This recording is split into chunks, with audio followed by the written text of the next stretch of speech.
షాద్ నగర్ వైపు ఉన్న మన స్వర్గసీమ వెంచర్లో ప్లాట్లు కొన్న వాళ్ళంతా సంతోషంగా ఉన్నారు. ఒక్కసారి విజిట్ చేయండి.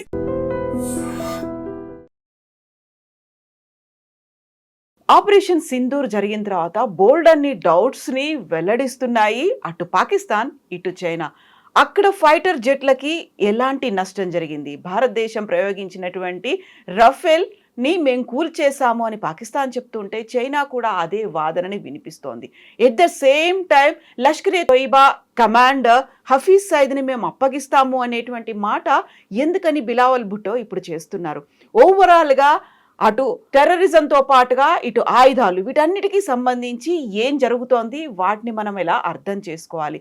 మనతో పాటుగా ఉన్నారు senior journalist and political analyst Suresh Kochattil గారు. సార్ నమస్తే. సార్, ఆపరేషన్ సింధూర్ జరిగి ఇప్పటికి 2 months గడిచిపోయింది సార్. మనమేమో ఒక యుద్ధాన్ని గెలుచుకున్నాము, విజయాన్ని మాత్రమే చూడాలి అనుకుంటున్నప్పుడు వస్తున్నటువంటి డౌట్స్ ఉన్నాయి సార్. యాక్చువల్గా మనకి ఎంత నష్టం జరిగింది, ఎన్ని ఫైటర్ జెట్లు కూలిపోయాయి, అందులో సుఖాయిలు ఉన్నాయా, ఇవన్నీ ఉన్నాయి కదా సార్. యాక్చువల్గా ఎలా చూస్తున్నారు దీన్ని, ఆన్సర్స్ ఇవ్వాల్సిన అవసరం ఉందా లేదంటారా? ఒక ఎయిర్క్రాఫ్ట్ కూలి కింద పడినప్పుడు దాని డెబ్రీ ఎక్కడానికి కనిపించాలి కదా. మన దగ్గర ప్రతి మనిషి దగ్గర మొబైల్ ఫోన్ ఉంది ఇండియాలో. ఎక్కడ పడినా కానీ వాడు వెళ్ళి ఫస్ట్ షాట్లు తీసుకుంటారు. మీరు చూసుంటారు, క్రాష్ అయినప్పుడు ఏదైనా మనం పెద్ద ఎయిర్క్రాఫ్ట్ కాకుండా చిన్న ఎయిర్క్రాఫ్ట్ కూడా మన హకీంపేట్ వైపు నుంచో ఎక్కడైనా క్రాష్ అయితే కూడా, ఇప్పుడు జరగలేదులే రీసెంట్లీ, మంచిది, ముందు జరుగుతుంటే వెళ్ళి అందరు వీడియో తీసుకుంటారు. పంజాబ్ వైపు కానీ రాజస్థాన్ వైపు కానీ అది అక్కడే పడాలి కదా, పడిచ్చి ఎందుకు ఫోటోలు కనిపించట్లేదు. సో ఆబ్వియస్లీ ఎయిర్క్రాఫ్ట్ కూలిపోయింది అంటున్న దాని కాదు, ఎయిర్క్రాఫ్ట్లో జరిగిన లోపాల వల్లే జరిగిందని చెప్పి డస్సా నిన్న ఒక స్టేట్మెంట్ ఇష్యూ చేశారు, వాళ్ళ అఫీషియల్ స్టేట్మెంట్. వాళ్ళకి ప్రతి ఎయిర్క్రాఫ్ట్ కీ వాళ్ళ దగ్గర ఉంది, ఫిజికల్ కీ కాదు, ఒక డిజిటల్ కీ ఉంది వాళ్ళ దగ్గర. ఎందుకంటే ఏదైనా లోపం వస్తే రిమోట్లీ కూడా వాళ్ళు సాఫ్ట్వేర్ అప్డేషన్ కానీ మిగతా అన్ని వాళ్ళు అక్కడి నుంచి చేస్తుంటారు, ఫ్రాన్స్ నుంచి.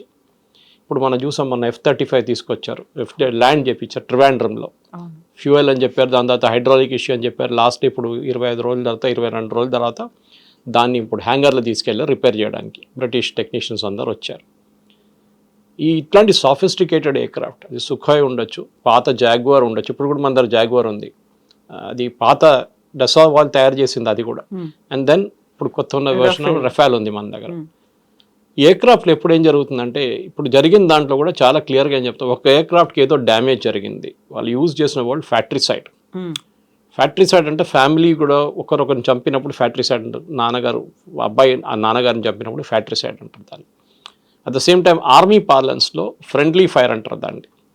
అంటే మనం గుర్తుంటుంది మీకు, కార్గిల్ వార్ టైంలో కూడా దానికన్నా తర్వాత కూడా మనకు 2-3 ఇన్స్టెన్సెస్లో అభినందన్తో జరిగిన ఒక ఎన్కౌంటర్, ఆ టైంలో మనకు హెలికాప్టర్ ఒకటి క్రాష్ అయింది మనది, 5-6 మంది చనిపోయారు, పెద్ద హెలికాప్టర్, రష్యన్ హెలికాప్టర్. దాంట్లో ఫ్రెండ్లీ ఫైర్, అది మన తరఫు నుంచి కొట్టిన మిసైల్ వెళ్ళి కొట్టింది అనమాట దాన్ని. ఆ పైలట్స్ ఇద్దరు ఉంటారు కదా దాంట్లో, వాళ్ళు ఆ హెలికాప్టర్ని ఆ రేంజ్లో ఆ ఏరియాలో తీసుకురాకూడదు, ఎందుకు తీసుకొచ్చారు, ఆ మిసైల్ వచ్చి మన దాని మీద కొట్టింది.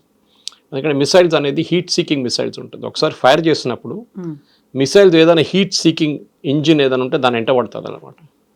సో ఆబ్వియస్లీ జరిగింది. అప్పుడు ఈసారి ఏం జరిగిందో మనకు తెలియదు. సో డస్సా ఏమంటున్నారు, 17,000 feetలో ఏదో ఒక ఇష్యూ జరిగింది, వీఆర్ ఇన్వెస్టిగేటింగ్ అంటున్నారు. రఫాల్ కూడా ఒక డసాల్ట్ అంటే ఈ కంపెనీ తయారు చేసే కంపెనీ పేరు డసా ఏవియేషన్. వాళ్ళు అంటున్నారు, మేము ఇన్వెస్టిగేట్ చేస్తున్నాం, ఏదో జరిగింది, we don't know what happened, crash ఏం జరగలేదు అని చెప్తున్నారు. చైనీస్ ఎంబసీస్ వరల్డ్ వైడ్, ఇది మన స్టేట్మెంట్ కాదు, this is the French company statement, వీళ్ళు కావాలని చెప్పి మా మీద ఒక క్యాంపెయిన్ నడిపిస్తున్నారు చైనా. ఎందుకంటే చైనా ఇదే ఎయిర్క్రాఫ్ట్ చాలా కంట్రీస్కి అమ్మడానికి ట్రై చేస్తున్నారు. ఆల్రెడీ పాకిస్తాన్ వాళ్ళకి దొరికారు, ఎందుకంటే వాళ్ళ దగ్గర డబ్బులు లేవు, ఎవరు వాళ్ళకి ఎయిర్క్రాఫ్ట్ ఇవ్వరు, రష్యన్స్ ఇవ్వరు, కానీ యూఎస్ వాళ్ళు కూడా ఇవ్వరు వాళ్ళకి. ముందు F-16 ఎందుకు ఇచ్చారంటే ఆఫ్ఘనిస్తాన్లో ఫైట్ చేయడానికి ఇచ్చారు. దాంట్లో స్పెసిఫిక్ కండిషన్ కూడా ఏం పెట్టారంటే, to fight terrorist in Afghanistan అని చెప్పి ఎయిర్క్రాఫ్ట్ ఇచ్చారు, ఇంకా దేనికి వాడకూడదు అని చెప్పి. అప్పుడు కూడా మన వ్యతిరేకంగా వాడుకుంటున్నారు వాళ్ళు, కానీ వాళ్ళు చూపించేదని మేము చైనీస్ ఎయిర్క్రాఫ్ట్ వాడుకుంటున్నామని చూపిస్తున్నారు. ఈ కేసులో కూడా మనకి ఒక యుద్ధం జరిగితే లాస్ ఉంటుంది. Let us be very practical about it. Rahul Gandhi అడిగిన స్టేట్మెంట్, ఎన్ని ఎయిర్క్రాఫ్ట్ పోయింది అనేది ఎగ్జాక్ట్లీ చైనీస్ వాళ్ళు చేసిన క్యాంపెయిన్ అంటున్నారు. అది ఇప్పుడు మనం చెప్పట్లేదు. Again డసా aviation is saying it, that Chinese embassies, Chinese world wide వాళ్ళ మార్కెటింగ్ టీమ్స్ ఏం చేశారంటే, అన్ని మార్క్డ్ ఇమేజెస్, లేనిపోయిన ఇమేజెస్, పాత క్రాష్ ఇమేజెస్ అన్ని తీసి, ఏదో రఫాల్ పడిపోయిందని వీళ్ళేమంటున్నారు పడిపోయింది అంటున్నారు కదా, చూపియండి మాకు ఒక వీడియో చూపియండి, ఇండియా వైపు నుంచి తీసిన ఒక వీడియో మాకు చూపియండి. పాకిస్తాన్ వైపు పడుతుంది అనుకోండి, పాకిస్తాన్ వైపు మీరు చూపించచ్చు కదా, మీకు ఏం లేదు. అక్కడ కూడా మీరు మాఫ్ట్ ఇమేజెస్ చూపిస్తున్నారు. ఫస్ట్ ఆఫ్ ఆల్ మన ఎయిర్క్రాఫ్ట్ బార్డర్ క్రాస్ చేయలేదు, ఇటువైపునే ఉండేది. ఏదో టెక్నికల్ ఇష్యూ జరిగింది, 17,000 feet అని చెప్తున్నారు వాళ్ళు చాలా క్లియర్గా. ఎందుకంటే ఫైటర్ ఎయిర్క్రాఫ్ట్ దానికన్నా పైన కూడా వెళ్తుంది చాలా మటుకు హైట్లో. కానీ ఏదో జరిగింది. వెరీ స్ట్రేంజ్లీ దాంట్లో నిన్న జరిగిన ప్రెస్ నోట్లో ఒక వర్డ్ యూజ్ చేశారు, ట్రైనింగ్ ఫ్లైట్ అంటున్నారు. So I was wondering war జరిగే టైంలో ట్రైనింగ్ ఫ్లైట్ ఏంటనేది. సో అది కూడా ఒక క్లారిఫికేషన్ రావాల్సి వస్తుంది అనమాట. ఎయిర్ మార్షల్ భారతి అప్పుడు ప్రెస్ కాన్ఫరెన్స్ టైంలో చాలా క్లియర్గా చెప్పారు, losses are a part of the war. జరుగుతుంది. బంగ్లాదేశ్ వార్లో మన వైపు, అప్పుడు బంగ్లాదేశ్ వైపు మనకు ఎక్కువ ఎయిర్క్రాఫ్ట్ మనం కోల్పోలేదు, కానీ పాకిస్తాన్ వైపు మనం ఆల్మోస్ట్ 70 ఎయిర్క్రాఫ్ట్లు పోయినాయి మనది. చాలా పెద్ద వార్ ఉండేది, చాలా రోజులు నడిచింది 71 వార్. సో ఆ 71 వార్లో మనకు ఎట్లా అప్పుడు కూడా నష్టాలు ఉంటాయి. ఏ యుద్ధం జరిగినా కానీ సోల్జర్స్ చనిపోతారు, ఎయిర్క్రాఫ్ట్ దెబ్బతింటుంది, నేవల్ అసెట్స్ మీద అటాక్ ఉంటుంది, అన్నీ జరుగుతుంది. కానీ మినిమైజ్ చేయడానికి ట్రై చేస్తారు ఏ ఆర్మీ అని. కానీ ఇప్పుడు యుక్రెయిన్ రష్యా వార్ చూడండి, 1,00,000 మంది ఇక్కడ చనిపోయారు, 1,00,000 మంది అక్కడ చనిపోయారు. We're not talking civilians, army. ఆలోచించండి, ఆర్మీ అంటే ఆర్మ్ ఫోర్సెస్ అని చెప్పొచ్చు వాళ్ళది. మెయిన్లీ వాళ్ళ ఆర్మీయే, ఎందుకంటే నేవల్ అసెట్స్ ఎక్కువ ఏరియాలు లేవు అన్నమాట. ఈ ప్రాబ్లం మన దగ్గర ఎక్కడ జరిగిందంటే, రాహుల్ గాంధీ కానీ మిగతా వాళ్ళు అడిగేదే స్టేట్మెంట్ చైనా అడుగుతున్నారు. సో రఫేల్ ఏమంటున్నారంటే, డసా ఏమంటున్నారు, కావాలని చెప్పి చైనా వాళ్ళ ఏజెంట్ని కూడా ఎంప్లాయ్ చేసుకున్నారు దీంట్లో. రఫేల్ అని అడుగుతున్నారు. ఎందుకంటే రఫేల్ ఈ ఎయిర్క్రాఫ్ట్ని చాలా నేషన్స్కి అమ్మారు ఆల్రెడీ. ఈజిప్ట్, ఖతార్ వీళ్ళందరూ కొనుక్కున్నారు. ఇంకా కొత్త నేషన్స్కి అమ్ముతున్నారు. సో ఎక్కడైనా డౌట్ వచ్చింది అనుకోండి, ఇప్పుడు చైనీస్ ఎయిర్ డిఫెన్స్ సిస్టమ్ ఇచ్చారు, అజర్బైజాన్కి ఇచ్చారు, పాకిస్తాన్కి ఇచ్చారు, పని చేయలేదు. మనం చూసాం కదా, మనం ఈజీగా కొట్టేసాం మొత్తం వాళ్ళ ఎయిర్ డిఫెన్స్ సిస్టమ్. ఇప్పుడు నెక్స్ట్ కంట్రీకి ఎలాంటి వాళ్ళు తీసుకోరు. అదే టైంలో మన బ్రహ్మోస్ ఇంత ఎఫెక్టివ్గా మనం యూజ్ చేసినప్పుడు ఏమైందంటే, ఆల్రెడీ ఫిలిపీన్స్ మన దగ్గర నుంచి 2 బ్రహ్మోస్ కొనుక్కున్నారు, 2 బ్యాటరీస్లో చాలా మటుకు మిసైల్స్ ఉంటుంది ఎక్స్ట్రా. 2 బ్యాటరీస్ కొనుక్కుని ఇప్పుడు ఇంకా 2 అంటున్నారు. ఇప్పుడు చాలా మటుకు కంట్రీస్ గ్రీస్ అడుగుతున్నారంట మన వైపు నుంచి కావాలని చెప్పేసి. సో మేము అమ్మొచ్చు అది. Even though it's Russian joint venture రష్యాతోని, కానీ మనకు 51% స్టేక్ ఉంది. So we have a higher say in that అనమాట. ఈ జరిగిన దాంట్లో కూడా చాలా క్లియర్గా ఏంటంటే, ఒక యుద్ధం జరిగినప్పుడు మెచ్యూరిటీ మెయింటైన్ చేసుకోవాలి పొలిటికల్ పార్టీస్. మన వైపు నుంచి చూస్తున్న బీజేపీ వైపు నుంచి దానికోసం బీజేపీ కానీ మిగతా పార్టీస్ కూడా, ఈవెన్ శరద్ పవార్ లాంటి పార్టీ కానివ్వండి, మిగతా ఈవెన్ మమతా బెనర్జీ కూడా వాళ్ళు ఎక్కువ లొల్లి చేయలేదు. రాహుల్ గాంధీ ఒక్కరే కన్సిస్టెంట్గా సరెండర్ అని చెప్తున్నారు. సరెండర్ అంటే మీ ఆర్మీ సరెండర్ అయ్యారనమాట. మోదీ కాదు, మోదీ పేరు చెప్తున్నాడు కానీ it's obviously army versus nobody surrendered. అందరికి తెలుసు ఎవరు డీజీఎంఓ కాల్ చేశారో, పాకిస్తాన్ డీజీఎంఓ మనకు కాల్ చేశారని చెప్పి ఎన్నోసార్లు వాళ్ళే చెప్తున్నారు.